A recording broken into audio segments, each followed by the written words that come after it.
Véritable success story de la radio Espace Guinée, les Grandes Gueules, détentrices des meilleurs scores radio en Guinée de la meilleure émission talk show, a donné le créneau horaire du départ au bureau et du retour à la maison, récoltant depuis des années consécutives le titre d'émission la plus écoutée en Guinée, toutes catégories confondues. Un grand total de plus de 5 millions d'auditeurs ont été fidèles au talk show Les GG, diffusé jour après jour sur toutes les stations du réseau Adafo Média de 9h à 10h30, un exploit qui restera longtemps dans les annales de la bande FM en Guinée. Merci de nous rejoindre dans la deuxième partie de cette émission. Dans un instant, notre invité qui va nous rejoindre dans ce studio, Monsieur Ali Ouba, président du parti Modèle. Et avec lui, donc, nous allons dérouler l'actualité sociopolitique de notre pays. Bien, Moussa, on a notre invité qui n'est autre que Ali Ouba, qui nous a rejoint dans ce studio. Monsieur Ali Ouba, bonjour. Bonjour. Le plaisir de vous accueillir ici. Mais le plaisir est partagé, ça fait longtemps, c'est vrai. Bien. Bienvenue dans les Grandes Gueules. Comment va le parti Modèle? Mais merci beaucoup. D'abord, je toujours sans agrément. Ouais, toujours sans agrément. Je ça risque de ne pas se faire on maintenant. verra bien. Je commencerai d'abord par souhaiter bon Ramadan au peuple de Guinée. Merci. Je l'ai fait ailleurs et je vais le faire ici aussi. Et aussi exprimer une pensée particulière à nos compatriotes qui sont morts tués par les ordures à Debondi. Alors, le modèle se porte bien parce que le parti est en train de grandir. Vous constatez que depuis le lancement du parti le 23 août dernier, toutes les activités se font de façon régulière, que ce soit au siège du parti, que ce soit à l'intérieur du pays. Nous sommes en train d'installer des structures provisoires. Nous sommes aussi en procédure pour l'agrément, comme vous l'avez su. Malheureusement, dans notre pays, on a politisé une démarche administrative. Il y a des administrateurs zélés pour des raisons politiques qui nous refusent ce que la Constitution nous accorde. C'est aussi ça la Guinée d'Alpha Condé.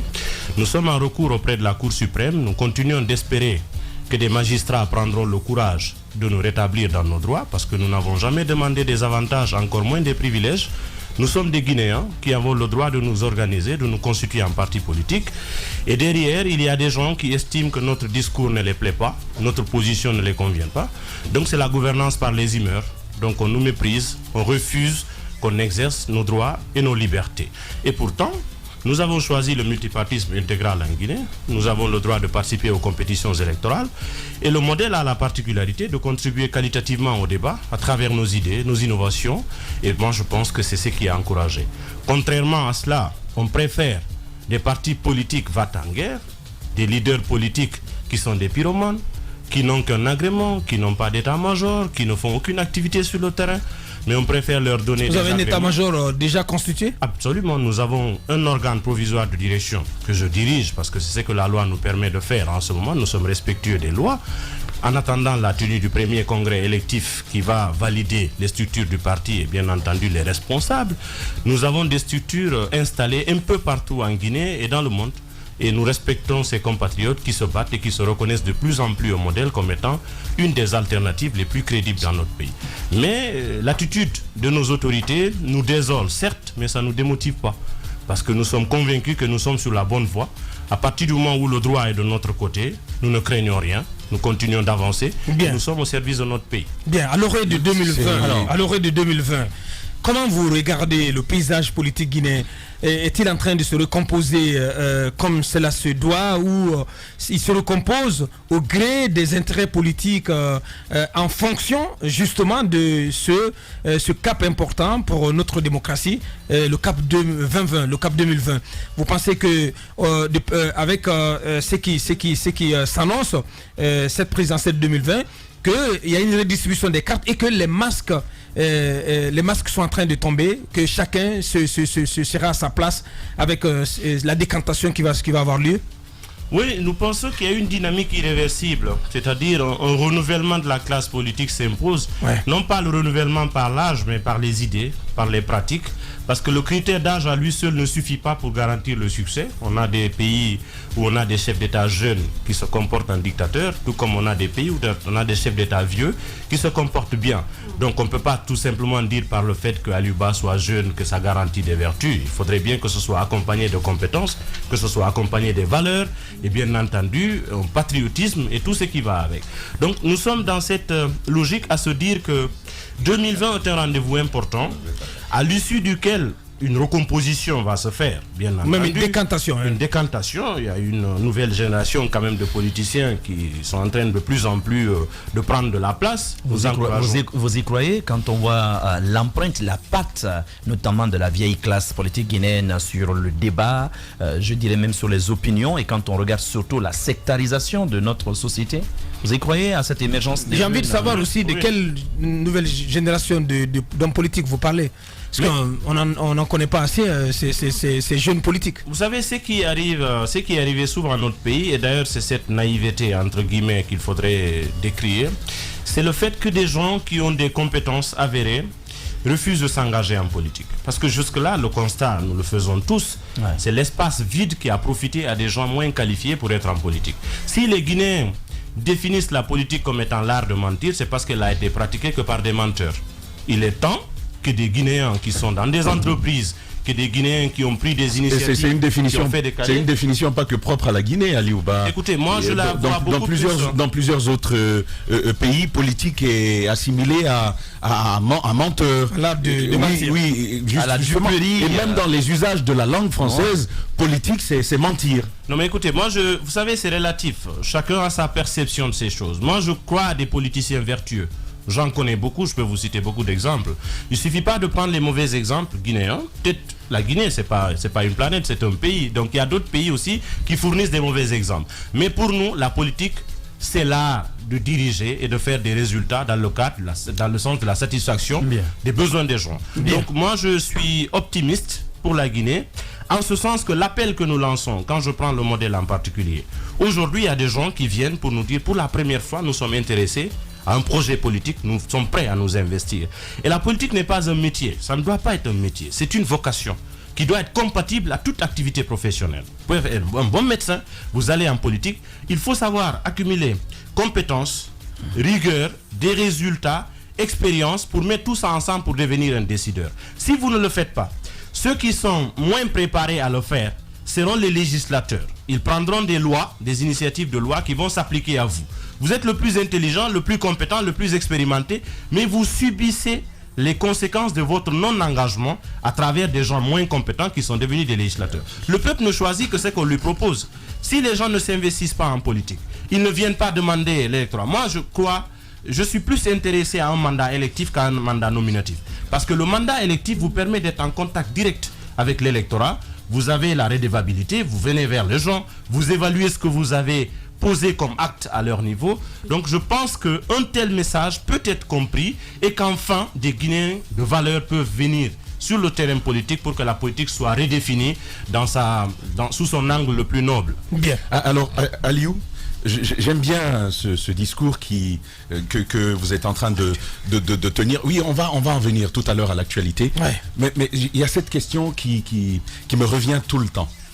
Quand vous observez un peu la classe politique, la vieille dont parlait tout à l'heure Mohamed Mara, sa façon de se comporter, la manière par laquelle ils ont fini par prendre le peuple de Guinée, les opinions, le débat politique en otage. Désormais, vous ne pensez pas comme eux, vous vous faites taper dessus. Et il y a aussi ce marchandage des Guinéens, des militants qu'il y a derrière leurs pratiques. Aliouba, est-ce que vous avez conscience aujourd'hui de ce que doit être votre rôle en tant que jeune leader de la nouvelle génération, de laquelle probablement la Guinée tout entière devrait attendre beaucoup. Comment vous lisez tout ça, votre rôle dans ce pays où finalement on ne peut plus faire confiance à la classe politique traditionnelle? D'accord, d'où l'intérêt qu'on travaille tous, quand je dis tous les Guinéens, pour qu'on ait la chance d'avoir une machine électorale fiable, parce que dans une démocratie, il appartient à l'électorat de sanctionner les hommes politiques. La sanction positive, négative. Et bien entendu, notre responsabilité première, c'est de promouvoir l'éducation politique, l'éducation civique, pour que les gens comprennent les enjeux. Si jusqu'à présent dans notre pays, les gens se font manipuler, il faut savoir aussi que la Guinée vient de loin. Un pays qui a connu plus d'un demi-siècle de dictature, où la parole a été retirée, où les gens n'ont pas eu la possibilité de s'exprimer à la place publique, en 10 ans, on ne peut pas faire les choses de façon parfaite. Il faut qu'on se le dise. Mais moi, je constate tous les matins, à travers les médias, à travers l'implication citoyenne, qu'il y a des avancées. Il faut le noter. En termes de maturité, les Guinéens commencent à comprendre progressivement que la chose politique les intéresse, avant le langage qu'ils tenaient, c'est de dire moi je ne vais pas me sacrifier pour un homme politique. Mais ils comprennent aujourd'hui qu'ils se sacrifient pour eux-mêmes. Parce que le militantisme c'est pour soi, c'est pour son pays. Parce que quand on est mal gouverné, bien entendu, on subit les conséquences de la malgouvernance. Effectivement. Donc dire que le politicien ne m'intéresse pas. Et c'est en Guinée qu'on entend souvent des cadres dire que la politique c'est pas mon affaire. Mais la politique fait de vous son affaire. Parce qu'il y a un adage qui le dit, je vais encore le répéter. Si vous ne faites pas de la politique, vous serez toujours sanctionné en étant gouverné par moins valeureux que vous. Et c'est ce qui est arrivé. Nous avons l'histoire de notre pays que nous connaissons tous. Il y a des Guinéens d'une compétence avérée, qui ont de la bonne foi, malheureusement qui ont été naïfs, qui ont préféré leur petit confort de vie, en pensant qu'on peut changer la Guinée avec la télécommande. Ils ont la critique simpliste et ils pensent que c'est comme ça qu'on peut aller de l'avant. Raison pour laquelle moi, j'ai toujours voulu vivre d'abord en Guinée, m'engager pour tout ce qui peut aider la collectivité, la raison pour laquelle je suis en politique, et je pense que ma petite contribution est en train quand même de se faire sentir et la contribution du modèle sera grande à l'avenir. Bien, le président de l'organe provisoire du parti modèle à notre compagnie ce mardi, notre invité de parcours. Allez-y. La première, c'est ces temps-ci, si le schéma se présente comme ça jusqu'aux prochaines présidentielles et que vous n'avez pas votre agrément, est-ce qu'il y a possibilité que Alouba rejoigne une formation politique ou jamais c'est quelque chose qui n'arrivera? La deuxième question, c'est par rapport à la déclaration le week-end dernier au siège du RPG. On a cette fois l'impression que c'est fait, c'est officiel. Ils sont prononcés, ils sont pour cette nouvelle constitution. Mais en ce qui concerne pour la première question, je suis du modèle, j'ai été convaincu que c'était le chemin à faire après ma démission du parti auquel j'appartenais. Je suis de ceux qui ont contribué à créer ce parti, j'en suis pas le fondateur, le seul fondateur. Et je crois que à partir du moment où le droit est de notre côté, quel que soit le temps que ça prendra, nous sommes convaincus, encore une fois, qu'il y aura des personnes de bonne foi qui vont réagir et dire que, au regard de leur dossier, vous n'avez absolument rien de concret à leur reprocher. C'est inadmissible que vous confisquez. C'est là la question. Écoutez, nous restons optimistes. Nous ne travaillons pas à l'hypothèse de l'échec. Nous pensons que ce sera fait. Le modèle est fait pour participer aux compétitions électorales. Nous sommes en train de nous préparer. Nous avons des législatives en perspective où nous sommes en train d'évaluer pour faire élire le maximum de députés possible de notre parti. Nous travaillons aussi au présidentiel 2020. Au-delà, le parti entend se pérenniser. Alouba, candidat en 2020 ? Écoutez, si vous avez l'agrément, c'est une possibilité. Mais pour être candidat, cela requiert beaucoup de critères. D'abord, le parti lui-même doit se déterminer par rapport à sa participation et choisir son candidat. J'espère que ce sera le cas. En tout cas, je suis en politique pour servir mon pays et bien entendu, j'ambitionne de servir mon pays à la plus haute fonction de l'État. Un jour devenir président de la République, je l'ambitionne, je le dis de façon claire. Bien. Ça fait partie de mes ambitions. Je vais répondre à la deuxième question de Mafoudia. J'ai entendu la déclaration au sein du RPG. Ce n'est pas une nouveauté. Ce n'était pas un secret non plus. Ça ne nous surprend pas. Mon interprétation de cette déclaration, je considère que c'est une énième provocation. Parce qu'à ce stade, la Guinée ne souffre pas d'un problème de constitution.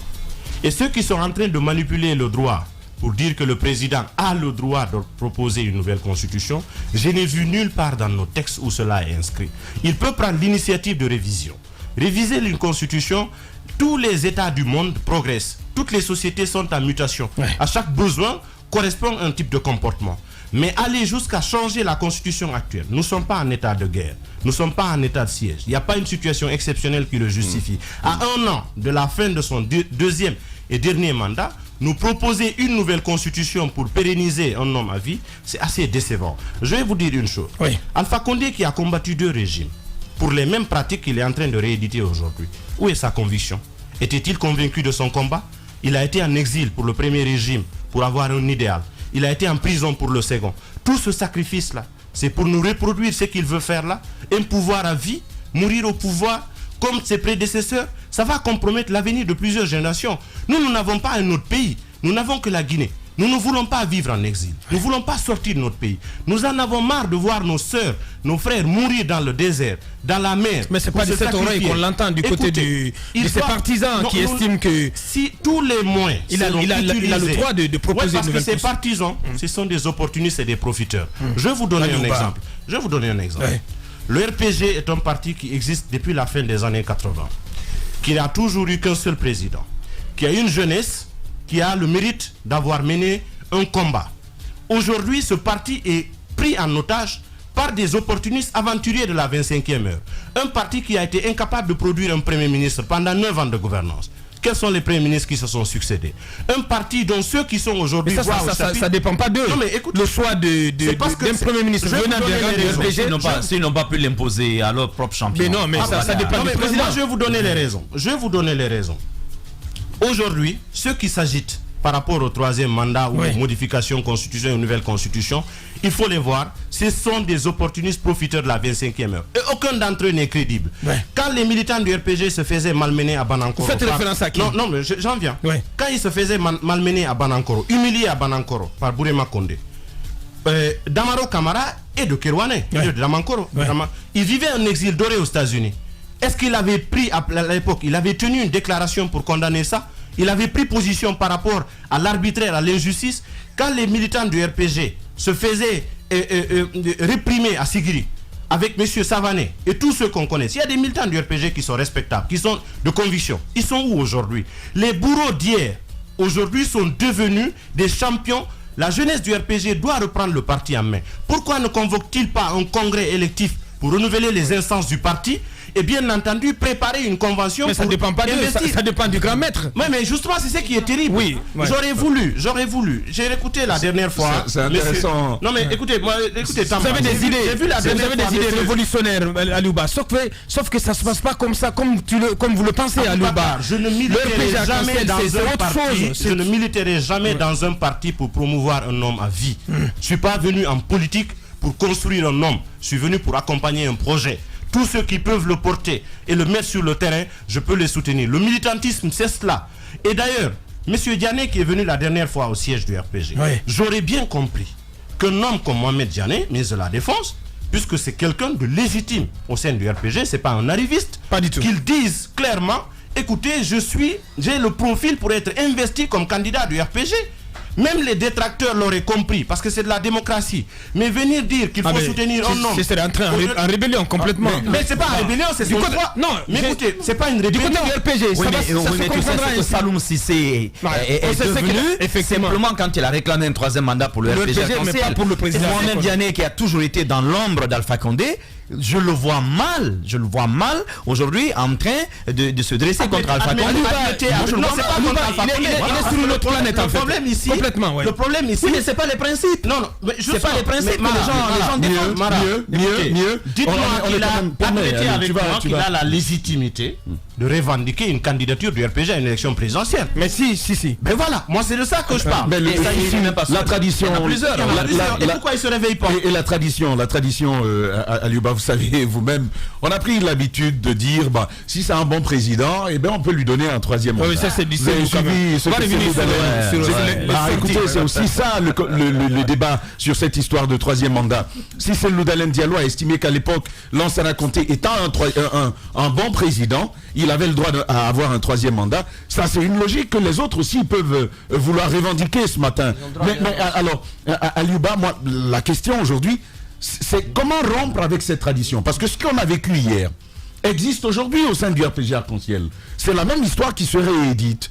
Comment espérer justement qu'il y ait cette transition? Par quel mécanisme, vous, politiques, pensez-vous que c'est possible de changer toute cette façon de penser et donc d'agir dans le domaine politique? Et sortir un peu de ce qu'on peut appeler le dogmatisme politique. Oui, Damba, au fait, nous sommes dans un processus qui est douloureux, certes, parce qu'on ne peut pas soigner les grands mots avec légèreté.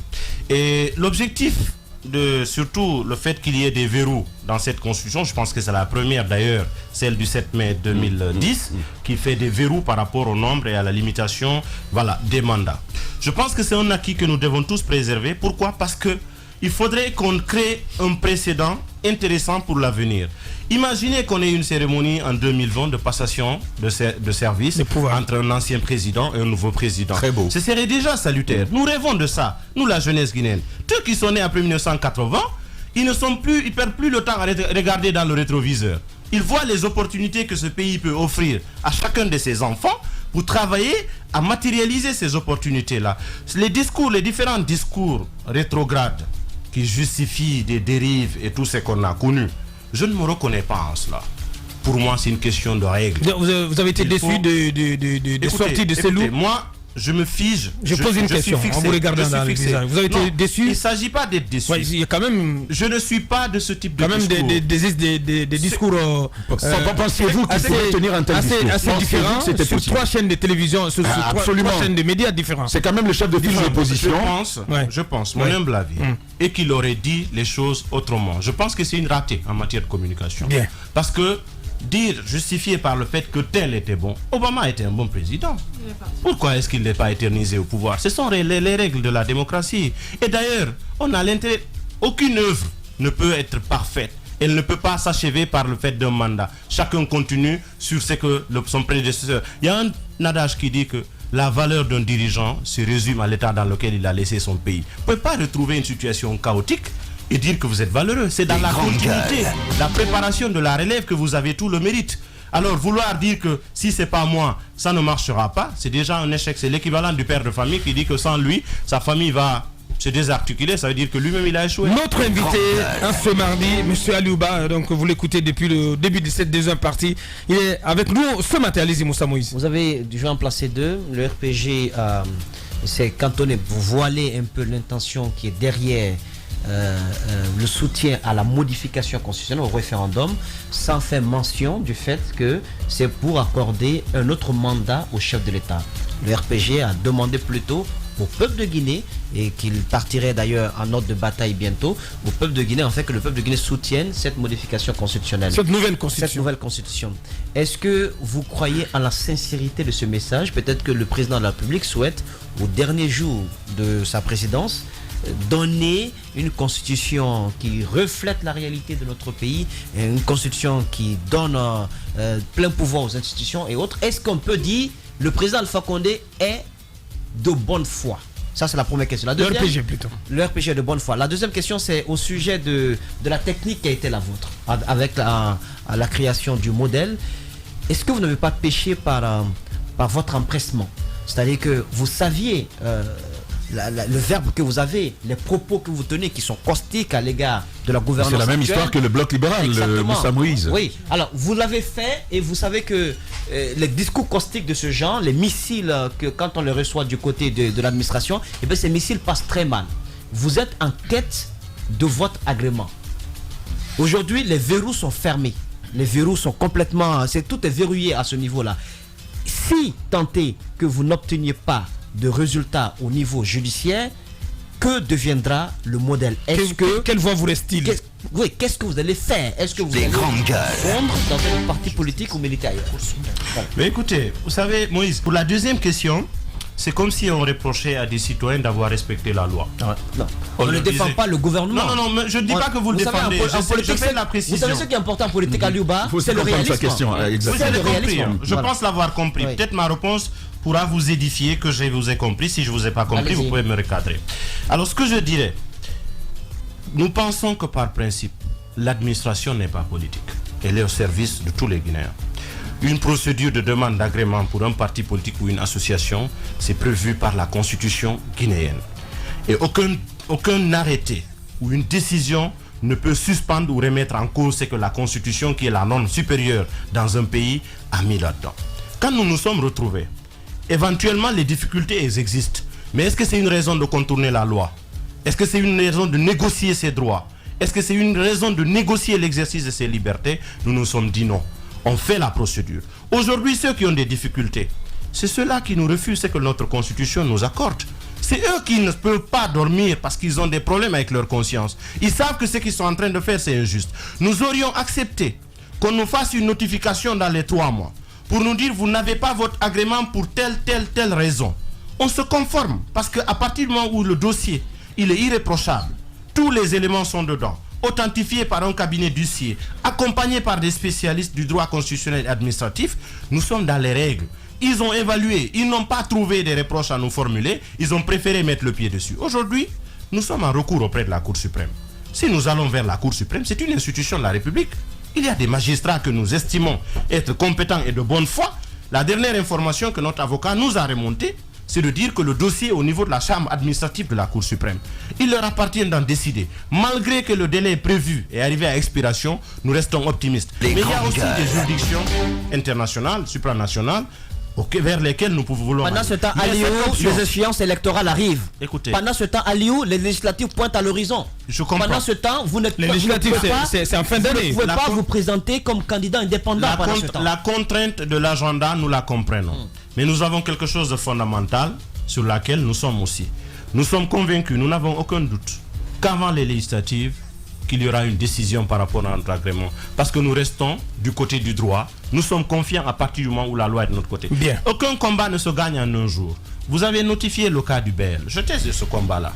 Je suis fier d'avoir contribué à l'obtention de l'agrément du Bloc libéral, qui est aujourd'hui un parti politique qui participe aux compétitions électorales. Ouais. Si nous avions intégré le même discours de pessimisme, on n'aurait pas eu l'agrément. Les militants du BL ne seraient pas aujourd'hui en train de participer à la compétition électorale. Donc nous restons convaincus. Mais on se rappelle le contexte. Pratiquement tout ici s'arrache. Est-ce qu'aujourd'hui, votre combat pour votre agrément est soutenu notamment par vos compères de l'opposition? Parce qu'il y a parfois des discussions, parfois des dialogues entre le pouvoir et l'opposition. Est-ce que c'est une question qui a été mise au centre notamment des négociations? Nous avions fait un travail de correspondance où nous avons envoyé des courriers d'information et des lettres de demande de rendez-vous à la plupart des partis politiques et les associations, les organisations de la société civile. Ouais. Beaucoup nous ont reçus, beaucoup ont tenu des déclarations. C'est l'occasion pour nous de les saluer. Et bien entendu, notre cause, elle est comprise. Nous avons la solidarité des uns et des autres. Quitte à aboutir, on verra bien. Mais pour le moment, nous pensons que de cœur, les Républicains sont avec nous, parce qu'il ne s'agit pas d'une position ou d'une. Je vais vous faire c'est même pas une confidence. Quand on rédigeait les courriers pour nous adresser à tous les partis politiques, nous avons décidé d'adresser une correspondance même au RPG. Bien. Parce que nous considérons que c'est un parti politique existant et qui gouverne. Le parti, nous considérons que nous pouvons lui dire, écoutez, nous sommes en adversité politique, mais nous n'avons aucune animosité. Nous ne nous entendons pas sur des approches, mais il s'agit là de respecter les droits et les libertés de vos compatriotes que nous sommes. Est-ce que vous êtes prêts à vous ériger? Malheureusement, le courrier est resté sans suite. Pourtant, il a été envoyé. C'est pour vous dire combien de fois nous sommes larges. Nous pensons à tous les Guinéens quand il s'agit de ce qui nous unit. Ce n'est pas une question partisane. Il se passe dans la vie politique tant d'événements inattendus, bizarres, que la Guinée paraît fumer la moquette. Chez les GG, la politique, vie de société, les grandes gueules, pour l'intérêt de la Guinée.